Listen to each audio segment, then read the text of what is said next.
In a previous video, I talked about after effects of a traumatic brain injury, such as subdural hematoma when I was in a coma. And this time I wanted to talk about the after effects of my brain injury now. Not so much the subdural hematoma, because that was back then and this is now. What I find with my brain injury is mainly headaches. Like, I get really bad headaches sometimes. But after being in a wheelchair for 6.5 years, I've sort of learned how to ignore a headache and how to just tune it out, because part of my headaches and part of my pain is because my brain is sort of playing tricks on me, telling me I've got a headache when I really don't. And when I can really feel a headache, that usually means that it's real. It's not just my brain playing tricks on me. One night I woke up with a major pain in the head. It sort of felt like something really, really heavy was sitting on my head, like right here. And that's because when I had the subdural hematoma, they had to drill the skull to relieve the pressure in the brain. And that's just there. There's like a little part of the hair that's missing inside that.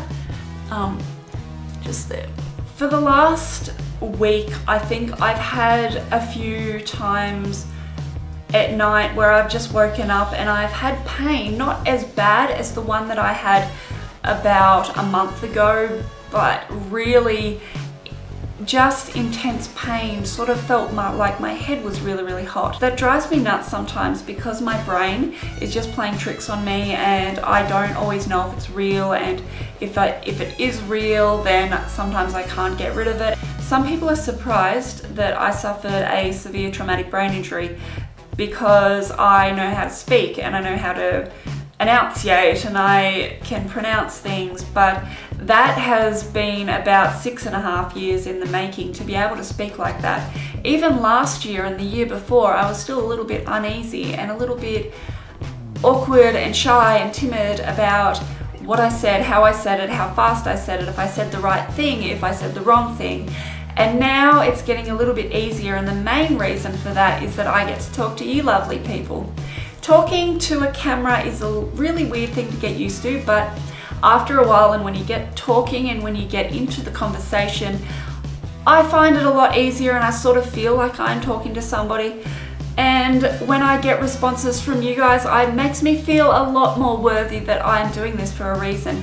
And the main reason I'm doing this is to raise awareness of disabilities, raise awareness of the after effects of a disability and what it can mean, and different aspects of a spinal cord injury and brain injuries. And I know I'm not an expert at everything, but I'm trying to give it a go, and I think you guys are helping me a lot, and I really do appreciate you guys leaving me comments and questions, because it gives me more of a motivation, more of a reason to do this. And I want to spread my knowledge of what I have learned of what a spinal cord injury is, what a brain injury is, and hope that I might be able to help other people and more educate people in what everything means. So after all of that ranting, raving and carrying on, I hope you guys have learned something, and I'll see you guys next time.